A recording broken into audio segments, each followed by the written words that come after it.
and welcome back to my channel. I hope you're all doing okay.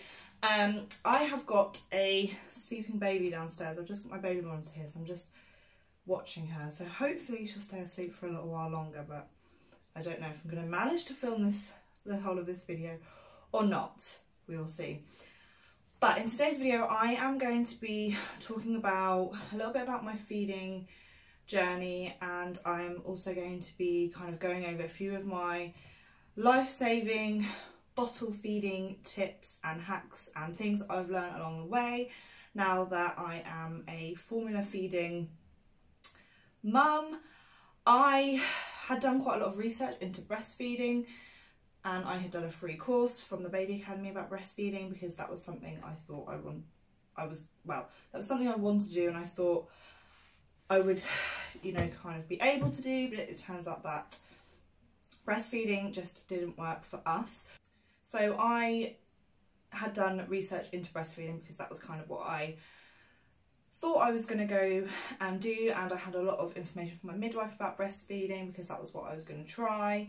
I was trying not to put a lot of pressure on myself. I thought I wasn't, but it actually turns out I was putting quite a lot of pressure on myself.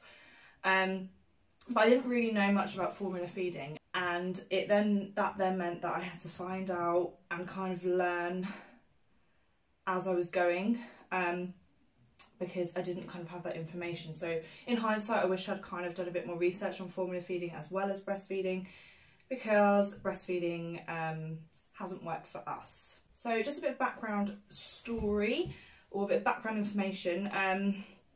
I breastfed exclusively for the first couple of weeks. As I said, it was something I really wanted to do, and was kind of what I had in my head that I was definitely gonna try it. I had bottles, and I also had a breast pump ready in case, because I was trying not to put too much pressure on myself. But we had problems with latch firstly, and then for kind of like the first week, I would probably say, we were having issues with Novely was just feeding off me 24/7, and I know, because like I said, I'd done a bit of research into it, I knew that babies cluster fed and they needed to kind of feed to build up that supply and feeding on demand and all that sort of stuff. But it was kind of to a point where it was excessive. Her feeding would take probably around 2 hours for her to feed from me, between 1 and 2 hours each time for her to feed from me, and then she would be hungry again within like half an hour. So she was constantly attached to me, which again I know is pretty normal, but it just, for me, something didn't feel quite right, and it just felt excessive, the amount that she was feeding from me and the fact that she was hungry all the time. I didn't really have much pain, to be honest, with like latch or anything like that, but it was just kind of the amount she was feeding from me. And the major thing that was really tricky and that really didn't sit right with me was her feeding at night time. Again, I know babies tend to cluster feed in the evenings, they can feed lots at night, but she would literally be awake feeding from me from 10 PM at night until 5-6 AM in the morning, and she would not detach from the boob that whole time. Now, if you're comfortable with like co-sleeping and things like that, that could potentially work. I, however, just personally found that I wasn't comfortable co-sleeping. I have nothing against it. It was just that I was obviously so sore from just literally giving birth and having stitches and things like that. I felt like I couldn't get comfortable. I was too nervous to fall asleep. You kind of have to make sure the bed is completely safe, which then means you can't have like a duvet on, you can't have like a cushion to try and make yourself feel comfortable. And I just physically couldn't sleep with her feeding from me. When she would unattach from me, she'd be rooting around, she'd be unsettled. Even Tom couldn't settle her because all she wanted was food. Then turns out I kind of went forwards and backwards to the doctors. I ended up being really ill because of the lack of sleep and the amount that she was draining from me. I ended up being really ill, went forwards and backwards to the doctors, spoke to different midwives, who were all just telling me keep going, it's normal, just continue, just keep breastfeeding. Wasn't really much support to kind of help me get through it. It was just get on with it type thing. Finally, I had a midwife that listened to me, and it turns out Novely had tongue tie. She then had her tongue tie revised, which was a really straightforward, easy procedure. However, within that time, by discovering, like within the time before discovering she had her tongue tie and on the lead up to the appointment, I then did a mixture of expressing, so Tom could then feed her, and I then did a bit of formula feeding as well. So I was kind of combi feeding because I wasn't producing enough, because her latch wasn't quite right. So my body then wasn't producing enough for her. So we then kind of switched to bottle feeding, but she was still struggling to feed from the bottle because of her tongue tie, because she couldn't get the correct latch. Once she had had her tongue tie, her latch has definitely improved. Her latch on the bottle is brilliant now. I had just come to the decision at that point that I no longer wanted to breastfeed. I did try again after the tongue tie appointment, but it just didn't feel right to me. If she could have latched on me and was kind of feeding between like 15 minutes and half an hour each time and would be full for a couple of hours, then it probably could have worked for me. But the fact that that still wasn't the case after the tongue tie, and at that point she had kind of got used to a bottle, and I had a lot of anxiety surrounding breastfeeding just because of the association of it from before. I think bottle feeding has just been the way forward for us. So that's what this video is going to be about bottle feeding hints and tips and things like that, and stuff that I've learned along the way. Now, the first thing that I'm going to talk about that has been a lifesaver for us with bottle feeding is the Tommee Tippee Perfect Prep Machine.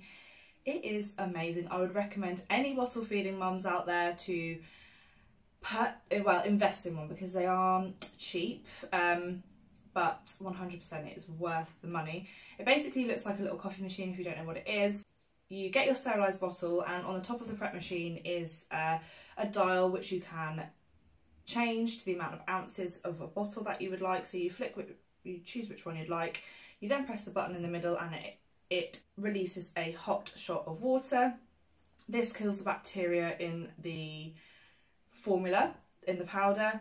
So once you've done that hot shot, you then do your scoops of formula in there like you normally would in a traditional way of making up a bottle, and you then kind of give it a swirl to mix in the powder with the water, and you then pop the bottle back up under, press the button again, and it will then release cool, sterile water. Now, you have to buy filters for the prep machine, and you have to buy the specific Tommee Tippee ones, because these actually sterilise the water.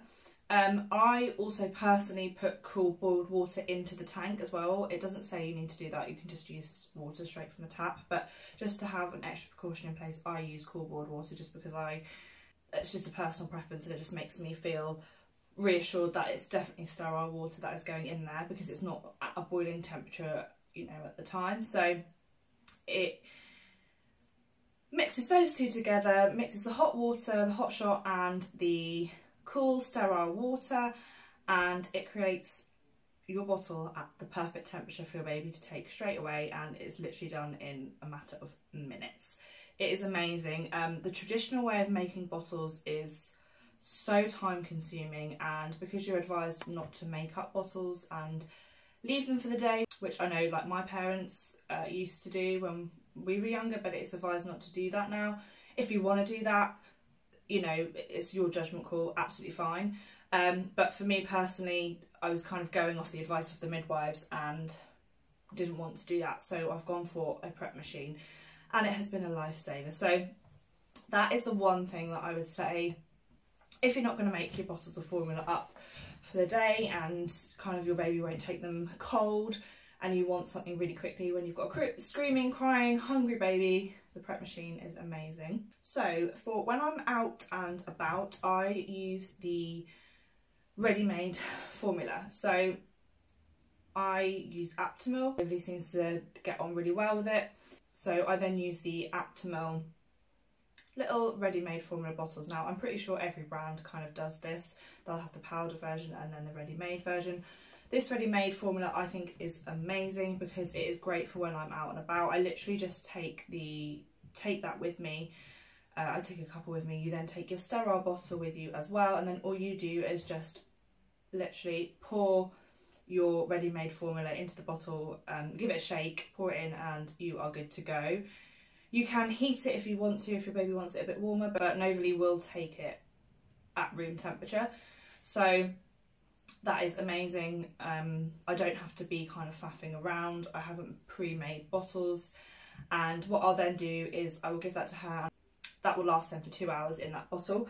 Once opened, the rest of the leftover formula in the bottle will last 24 hours if it's refrigerated. So when I'm out and about, I will take a little cool bag with cool packs, and I'll put the remainder of the formula that I haven't used in there. I mean, you could just throw that away if you weren't going to use it or whatever, or if you're, you know, when she gets older, she'll have more in a bottle, so I'll probably be using one at each time. At the minute, I don't want to waste that formula, so I pop it in the cool bag. So then that is good for 24 hours. When I get home, I just pop it in the fridge. Or if I'm out and about, I can then go back and use that a bit later on. You could also take some boiling water out with you and make up your bottle there, but you've obviously then got to wait for it to cool. So I would find this quite tricky and quite time consuming, and you would need to make sure you have quite a lot of water with you. That's just personally what I do. Another great tip purchase that I have made is a Tommee Tippee flask. It's kind of like a bottle warmer flask, so you basically just fill it up like a normal flask with your boiling water, and then the lid that goes on top, you then use that to warm your bottle. So if your baby doesn't take it at room temperature, or for example if I then need to heat the rest of the formula that I didn't use from the first bottle that I made for her, if I've then got some that are in ice packs, she probably won't, she doesn't tend to really like it fridge cold. So I will then use the Tommee Tippee flask. I will get my boiling water and I'll pour it into the top of the lid, and I will then put the bottle of milk in there, and it will then just warm it up. It is brilliant. It's so easy to go out and about with.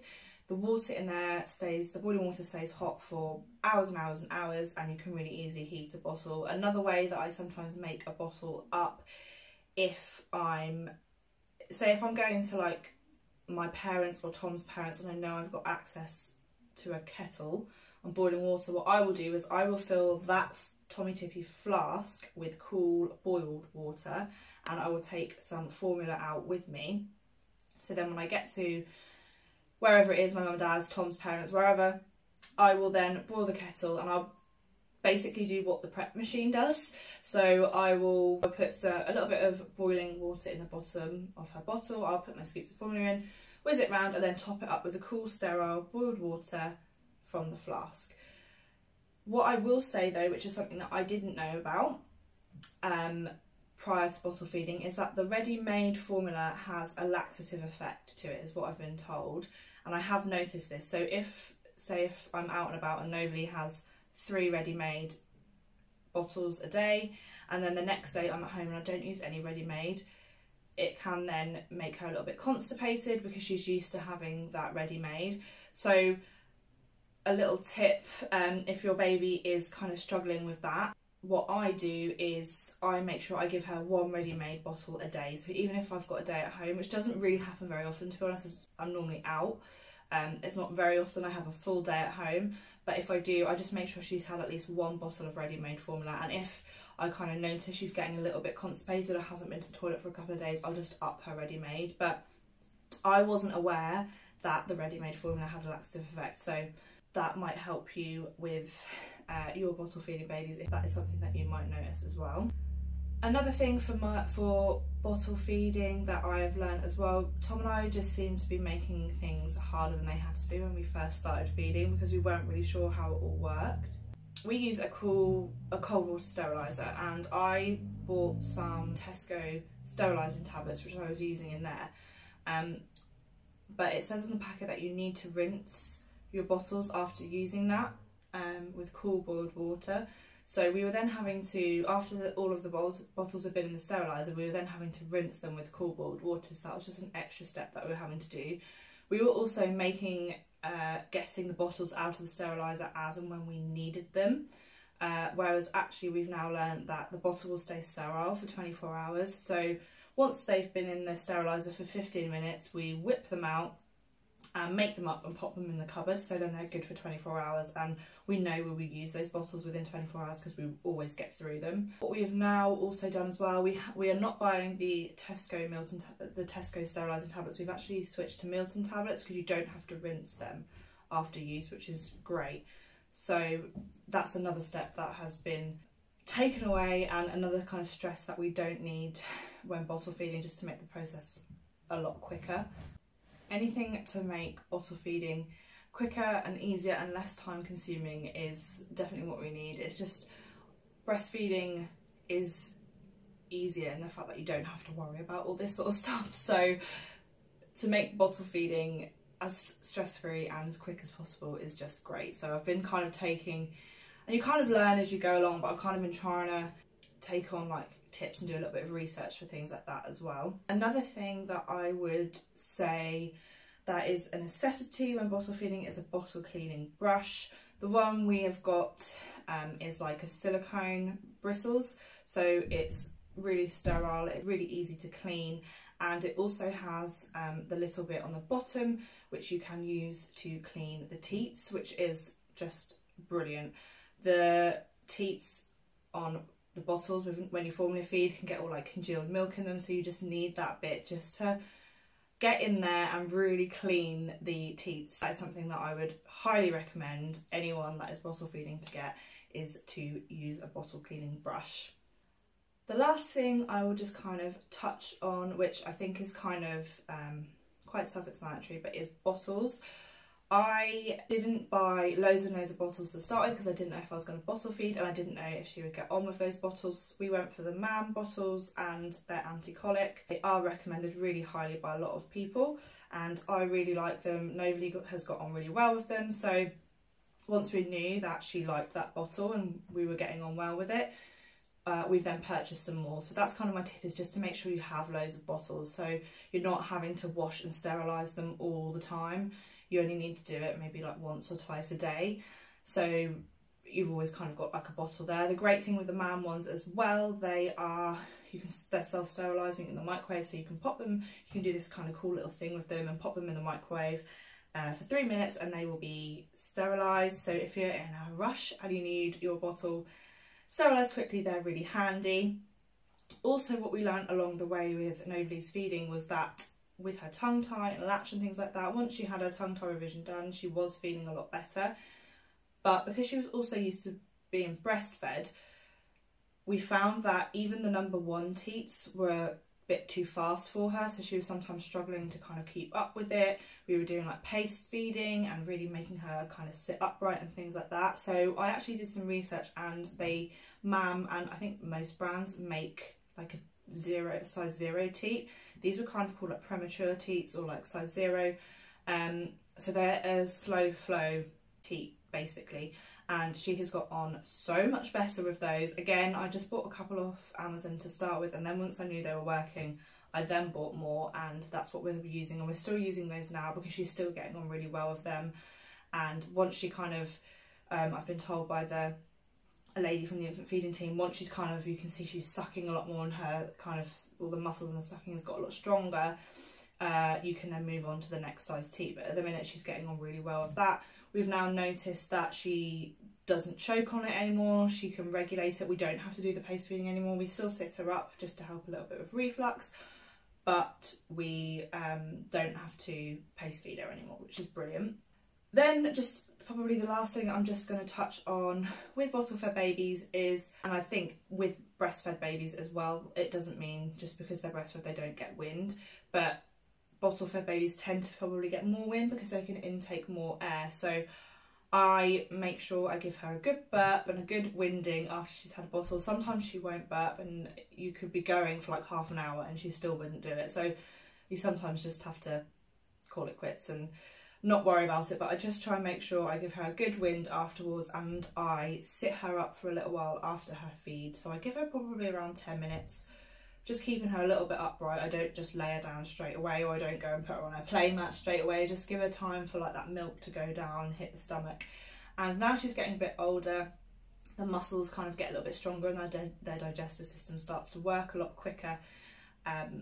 So it kind of so she's not being sick as much, but just leaving her upright for a little bit longer helps. The last thing that I just wanted to touch on, which may not apply to everybody, but because she was initially breastfed, it did take her a little while to get used to going onto formula. It takes a little longer for them to digest, and there's more waste product with formula. So to start with, it made her quite bloated and she was quite constipated. I tried to do it a little bit gradually. I was still expressing, so she was having a bit of breast milk and formula. But I will just say, just give it a little bit of time, because I was then stressing about she was not getting on with the formula. She had that she'd have a milk allergy, that she was constipated and all that stuff.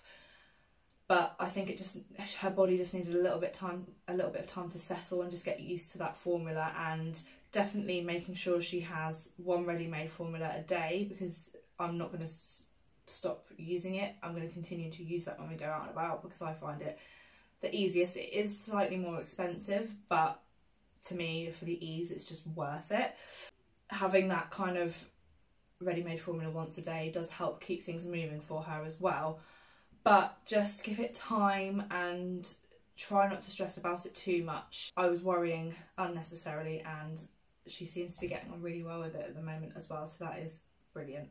I think that is it for all of my bottle feeding tips. If anybody else has any tips or hacks or information about bottle feeding, please leave them below. I would love to hear. I hope you guys found this helpful. If you are bottle feeding and if you are pregnant, definitely research into bottle feeding and breastfeeding if you're planning on doing one or the other. It's always good to kind of have as much knowledge as possible, so you are completely clued up with both ways. I wish I had done more bottle and formula feeding research than I did. So yeah, that is kind of everything. I hope this helped, and I will see you in my next one. Bye!